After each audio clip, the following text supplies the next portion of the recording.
আসসালামু আলাইকুম রহমতুল্লাহ thank you. এই যে এটার দ্বারা মানে অর্থাৎ প্রচার হবে, তারও তো উপকার হবে। তো বন্ধুরা, আপনাদেরকে আমি একটি আশ্চর্যজনক সাকসেসফুল কেস আমি এখন উপহার দিব। দেখুন, আমার সামনে এই পেশেন্ট, এই যে মেয়েটি, দাঁড়াও, তুমি দাঁড়াও দেখি, দাঁড়াও। এই যে এই মেয়েটি, তার নাম ফাতেমা। বসো, এবার বসো। এই ফাতেমা মেয়েটির একটা ক্রিটিক্যাল কেস ছিল তার জন্মের পর থেকে।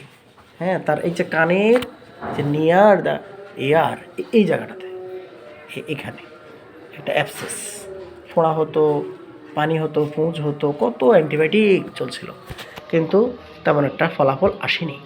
তোমার বয়স কত এখন? 11। তো দেখুন, এই বাবুটি আলহামদুলিল্লাহ একবারের ওষুধে আলহামদুলিল্লাহ অনেক উন্নতি হয়েছে। দেখি নানা, বলেন তো দেখি, আপনার নাতিনের কি অবস্থা এখন? আলহামদুলিল্লাহ আগে তো একটু ভালো আছে, অনেক ভালো আছে আগে তো। হ্যাঁ, আপনার ধন্যবাদ। আমি কি কোনো মিষ্টি খাবাই কথা বলাচ্ছি কিনা? যে না, সত্য কথাই, সত্য। আমি মিথ্যা কথা বলবো না। কেন বলবো?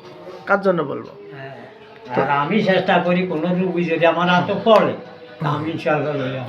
দেখুন, এই প্যাথি আমি কিছু না, আমি একজন ডক্টর বা আমি একজন মানুষ আপনাদের মতো।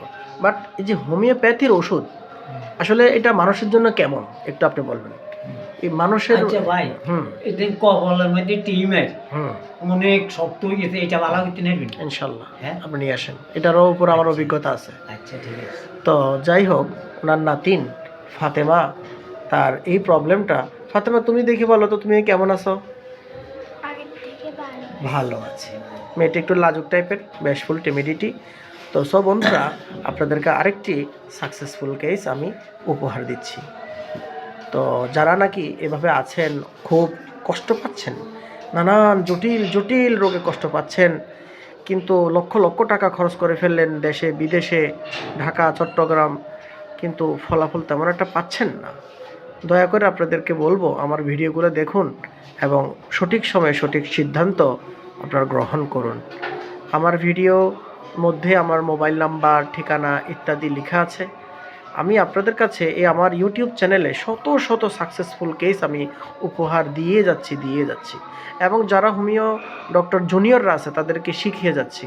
সো ধন্যবাদ সকলকে, ধন্যবাদ ফাতেমাকে এবং তার নানাকে এবং সকল শ্রোতামণ্ডলীকে। আসসালামু আলাইকুম রহমতুল্লাহ।